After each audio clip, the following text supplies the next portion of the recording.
why we should avoid traveling on an Amavasya.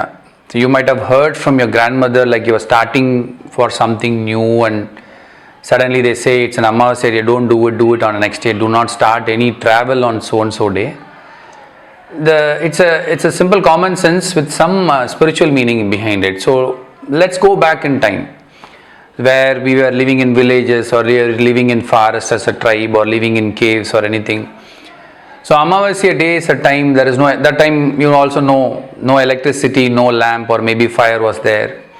You can't carry the fire all the way whole night or traveling. Why they usually avoid in the Amavasya time is, first is there is no light, it's completely pitch dark. So it is not advisable to go in unknown territory or when you're traveling for a new initiative. It is not advisable to take a risk when you travel in the night. That is number one. Plus during Amavasya only these animals, they all get psychic because the moon's influence is not there. They get disturbed. You might have seen animals walking into the house or roaming haywire or snakes coming out of their pit and other things. Basically to avoid that.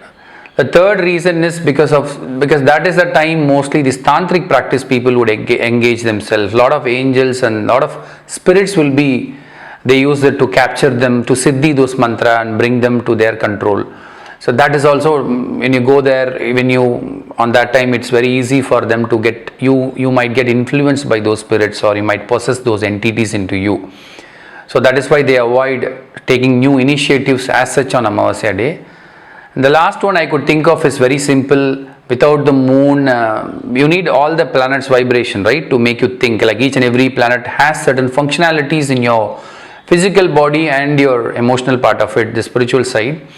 So if a moon is more about intuition, clear thinking and beautiful eyes, so these are the contribution from the moon to our body. So when on Amavasya, there is no power of moon. Actually, it is just started very mildly one before the no moon day and the next day is Amavasya. The influence of moon is very less. So when you're starting something new, you need to have a stronger intuition, clear mind, less confusion. So that is not the period for you to actually get it started. But there is an exception here. People who are born on Amavasya can definitely do anything on Amavasya day or the Paurnami day because they will have a very different mindset.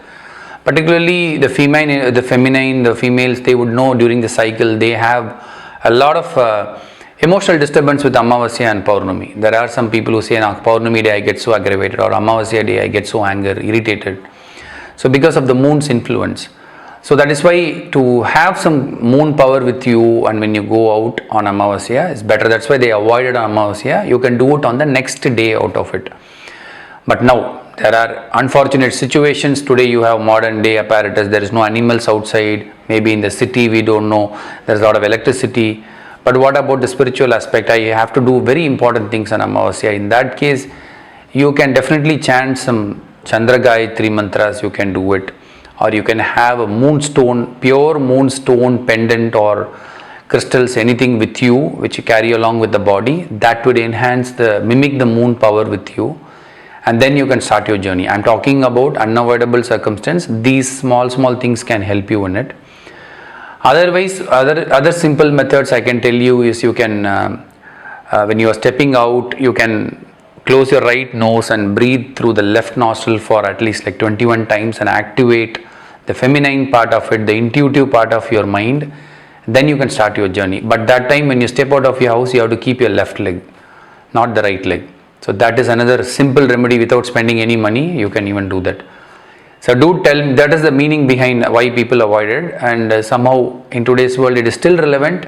You can experiment with it. All I would say is experiment. That's the best thing. You are the best judge. Try to do all these things and see what happens.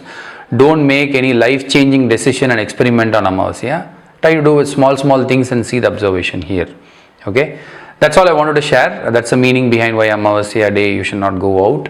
If there is any other significant meaning that you have been taught by your ancestors or your great-grandfather or your common sense point of view, let's put it in the comment and I would like to have a discussion. I basically want to have a lot of discussion based on the video. As I said earlier, I pick up topics based on my intuition. I see all the topics, comments. That's what encourages me to go a little bit deeper.